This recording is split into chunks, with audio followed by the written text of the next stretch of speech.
Hey guys, it's Bailey from Making Up the Midwest, and this is going to be a haul. I'm sure you all know from a lot of other videos that have been popping up in your feeds lately that there have been some good deals and discounts going around at Sephora and Ulta, and between that and some other good deals that I found recently, I have quite a few things to share with you. So, along with talking about some of those things, I will be giving you swatches and reviews because a lot of you like that I included that in my last haul. So you can count on all of that and more in this video. It's going to be a long one, so grab a snack, something to sip on, and take a seat. Let's get into it. So despite the killer deals at Ulta and Sephora, the first few products I'm going to talk about are actually from hsn.com. You not only got the full chocolate bar palette, but also a full-size shadow insurance for basically the price of the palette alone, $49, I believe it was.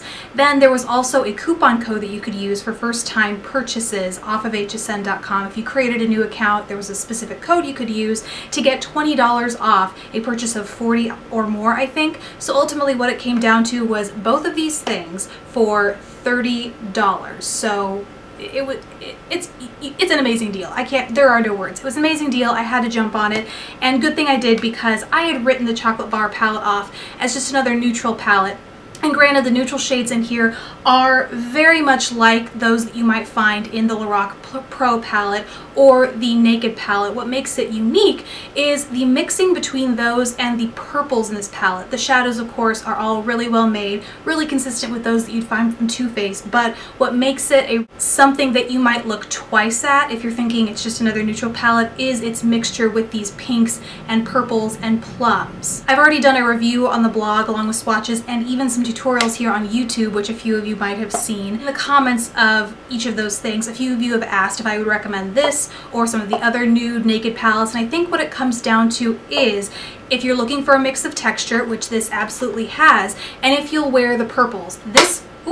This to me is really meant for someone who doesn't mind having a mix of colors in with their neutrals. If you're a strictly neutral kind of person, I recommend, you still want those mattes, I recommend the Lorac Pro palette. If on the other hand you don't mind a ton of shimmer and you want straight neutrals, I would recommend any of the Naked palettes out there. This really is just a phenomenal palette if you find yourself gravitating more towards neutrals, but you also want that pop of purple, plum, pinkish in there as well.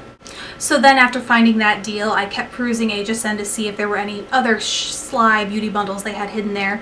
And of course, they do. I stumbled across these La Creme color drenched lipsticks from Too Faced. I hadn't tried them yet. They've been out for a while. It's a formula I had yet to pick up for myself. And normally these retail for $21 or $22 individually. All three of these were available for $33 or $36. So it was a good way to sample an assortment of shades from the line, which is good because it turns out there are some subtle inconsistencies between the formulas. The colors I have are Nude Beach, which is a slightly pink leaning nude. It's almost the perfect nude for me because it has just that hint of pink to keep me looking alive. Razzle Dazzle Rose, which is a beautiful light kind of pastel cotton candy pink. And Honey Bear. Now this has some shimmer. The previous two shades are more balmy in their consistency, or they just lack shimmer, whereas Honey Bear has a hint of it in the formula, and you can tell because there's a slight grittiness that it adds, but beyond that it is just more of a medium nude that has less pink than Nude Beach. Likewise with these, I already have a post of reviews and swatches up if you want to go check that out to hear more of my thoughts in detail, but overall these to me are very comparable to the lip butters. I find them far more nourishing, but they are extremely emollient as a result, and that means that the wear time was pretty stinking low for me. So they look beautiful, glide on super evenly, even pack a pretty pigmented punch despite the fact that the shades that I have are relatively neutral. The good thing is that you get what you pay for in terms of quality. If you find that you want pigment but you also really struggle with dry lips that need some extra hydration, this is a fantastic formula, but you're gonna run through it like crazy because it just doesn't have a long lasting time. So that's it for hsn.com. Now I'm going to talk about a product that was totally unprompted by a sale. This is just a brand that I've really been wanting to try and have been encouraged to try by a lot of you guys who watch my videos. It is the brand Makeup Geek. And when I was on the website, I knew I wanted to get the shadows because I've seen such rave reviews about them, but I couldn't figure out which ones I want. I knew I wanted a selection of neutrals, but when I think of Marlena, and I always associate very bright, colorful, vibrant eye looks with her, so I figured that she would have made some fantastic bright, vibrant eyeshadows. So I compromised and just got the, I think this is called the Ultimate Palette. You get 27 eyeshadows in this palette, a great mix of neutrals, colorful shades, mattes, shimmers, even a few with some larger glittery chunks in there. And you also get the Z palette, so you don't have to worry about buying your own Z palette and fitting it all inside. Because there are so many eyeshadows in here, I'm going to refrain from talking about each of them individually and really just give you a gloss over and then direct you to a review on the blog once it's up, where you can see, I'll be flashing swatches and close-ups here, but for a more in-depth review of the individual eyeshadows, check the blog. In the meantime, what I have to say about all these is that the mattes are very smooth and pigmented, and of those you get 6 in this palette. 3 are great brown neutral mattes, 1 is a medium mauve matte, 1 is a deep cranberry matte, and the other is a matte black. Then you get loads of beautiful metallic-y shimmer. I'm actually currently wearing one on, well, a few on my eyes today, one of which is this gorgeous chartreuse. This is the shade Pixie Dust. I was so impressed with the pigmentation. All it takes is a little dab with your brush and pat it on your eye to get, I mean, the look you see today. I'm so impressed with the color payoff of these. And then to blend that into, well, let me just tell you, the other 2 shades I have on my eye, in my outer corner is Sensuous, which is a purple that is laced with a gold shimmer, and then one of my favorite shades period from this entire palette, that is Cosmopolitan. And I saw her do, right when she came out with this shade, a comparison between this and a MAC eyeshadow, and they're virtually identical. I can't remember what shade it is, but I'm so glad. Oh, maybe it's Expensive Pink. I think that's the shade. Obviously not really familiar with MAC shades. I think that's the shade this dupes. It's really, it's like a pinky peach with a just laced with gold shimmer. It's absolutely gorgeous, and I just use that to blend this purple and that chartreuse in together. But overall, really recommend her shadows. You definitely don't need this entire batch. You can select them individually, place them in your own Z palette, or even order them in individual compacts, and they're very affordable. I think it's $6 when you get just a free pan, and then maybe $7 if you get it in a compact. I'm not sure on those prices, but they are very affordable if you want to make your own palette or just order individually, and I think they're very worth it. Next up is Sephora, and a lot of you will know and got to experience their Chic Week, which is for beauty insiders. It's where you get, and all the upper levels beyond beauty insiders, you get 15% off of your entire purchase for the entire week. So I decided to get the world's largest Tarte cheek stain.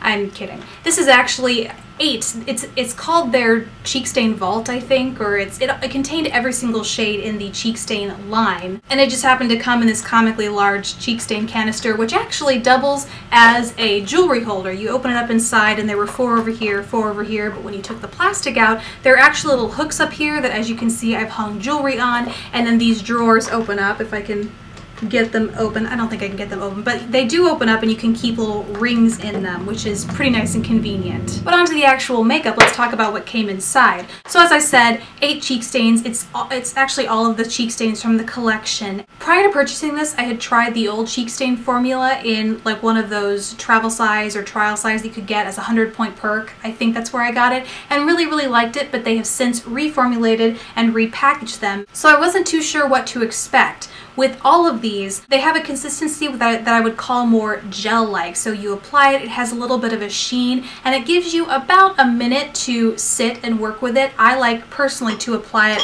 with a stippling brush. This one is from e.l.f. But you have a little bit of time to work with it, play with it, and build it up. I've tried this over powder products, over cream to powder products, cream products, and I'm pleased to say that I haven't noticed it disturb any of those products underneath, which is what I was worried about given the somewhat, not sticky, but wet texture that they had. It's something I worry about with wetter blushes, is that it'll, you know, move your foundation around and then make your face look blotchy. That's not what happened at all with these. And as the name cheek stain would suggest, they actually did stay all day. I'm super impressed with the lasting power of these.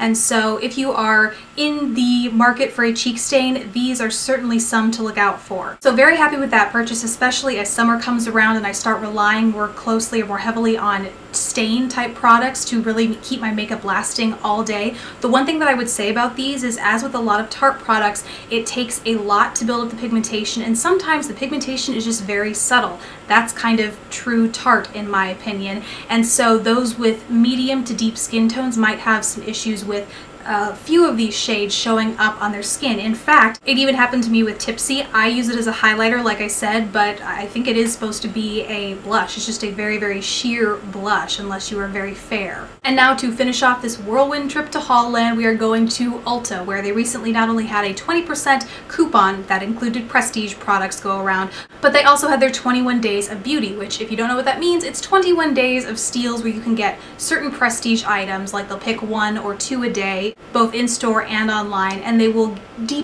pretty deeply discount them for you. So the one thing that or 3, technically 1 product in 3 different shades that I picked up during the 12 or 21 days were the Too Faced Sweetheart blushes. Now these have been on the market for a while. A lot of you probably own these, but I had not, and they were half the price. So they are normally $30. They were $15 during the 21 days of beauty. So I got all 3 shades. Those shades include Candy Glow, a trio of Candy Pink. They are like bubblegum pink. The one next to it is slightly peachier, and the one at the end is more of a peach highlight shade, or a pinky peach highlight shade. Then there's one called Something About Berry, which is aptly named as the berry counterpart to Candy Glow, and it contains berries, a more mauve shade, and then a pinky peach sort of mix. Then there is Peach Beach, which on my skin tends to show up as more of a highlight. It contains lots of champagne and light apricot shades. The quality of these blushes is really nice. They are buildable, so they apply a little sheer at first, but then they're easily built for more pigmentation.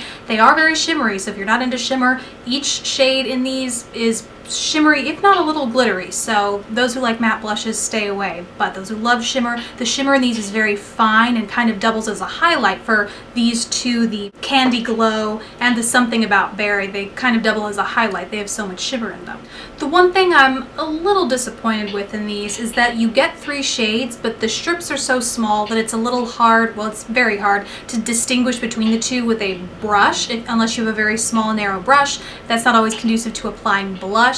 And even if you could, you can see from the swatches that all the shades aren't really that distinct from each other, despite looking like they are in the pans. Ultimately, the 3 together make a fantastic color, and you can, for the most part, grab these outer shades individually. But in general, I would say if you're wanting these because you're expecting to get 3 different colors, that's not why I would do this. I would do this because they create an overall beautiful shade that applies smoothly, is buildable, and you get some very nice fine shimmer in. More from Ulta, and what I'm currently wearing on my lips today, these are the new Too Faced Melted Liquefied Longwear Lipstick that have been talked up and talked about everywhere on YouTube and blogs, so I was very excited to get my hands on them. The shades that I have are Melted Violet, and the one that is on my lips with it, which is Melted Coral. Now, they're called Melted, and all of the promotional imagery with them has these lips that look very shiny, and so I really expected these to be like a thick liquid lipstick that kept its kind of balmy sheen throughout its wear. But ultimately, it applies, and you can see the swatches, it looks like that's what it would be, but as you spread it out over your lips and as it dries, it really becomes more of a matte lipstick.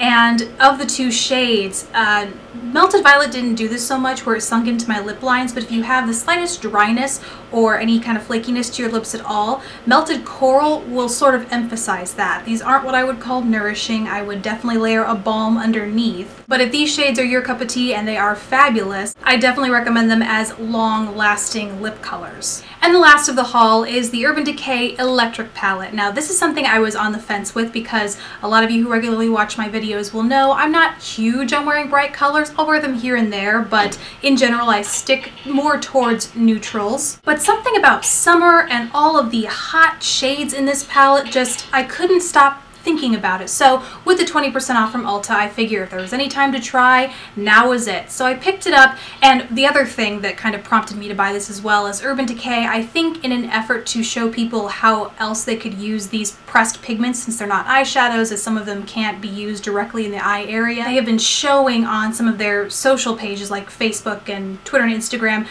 alternative ways, like in your hair. So I saw someone with brown hair deeper in color than mine, and they had colored it using these pigments. And I personally have always loved the chalk trend because I've always wanted bright, vibrant hair, but have never wanted to commit to it for any length of time. So hair chalk is very appealing to me, but I can never ever get it to show up on my hair. And I don't have super dark hair, like it's not deep brown or even black. So when I saw that these could not only be used as eyeshadows for the most part, but also as, you know, you could use it on your body or the rest of your face or your hair, I thought I had to give it a go because summer is coming up, maybe eventually. Who really knows here in the Midwest, but I'm sure it's coming eventually, and I feel like I really want to experiment more with some crazier temporary hair colors. So obviously that's not all I got it for. I'm really looking forward to using some of these more wearable shades like this awesome plum and some of these blues and greens on my eyes actually, but it helped make the purchasing decision easier knowing that it could multitask as something for the body or for the hair. Upon first swatch, all of these shades show up really beautifully. I'm really impressed with pigmentation. A few of them have chalky consistencies, but as I swatched them and as I kind of played with them around my eyes, the chalkiness didn't affect how pigmented they were on my eyes. So I was really happy to find that. In general, because it's not an everyday kind of palette for me, I don't know that I would pay full price for this, but at 20% off, and then if you have some additional Ulta money to spend, I would recommend playing with this if you really are wanting to play with some fun, bright colors. So guys, that is all for me and my haul. I hope you enjoyed the addition of the review part of this video as well. I'd love to hear what you guys have been getting from these sales as well. Let me know in the comment section below, and don't forget to check the info bar as well for links to reviews that might already be up or for reviews as they appear in the future. Thanks so much for watching. Please don't forget to subscribe if you haven't already, and I will see you in my next video. Bye!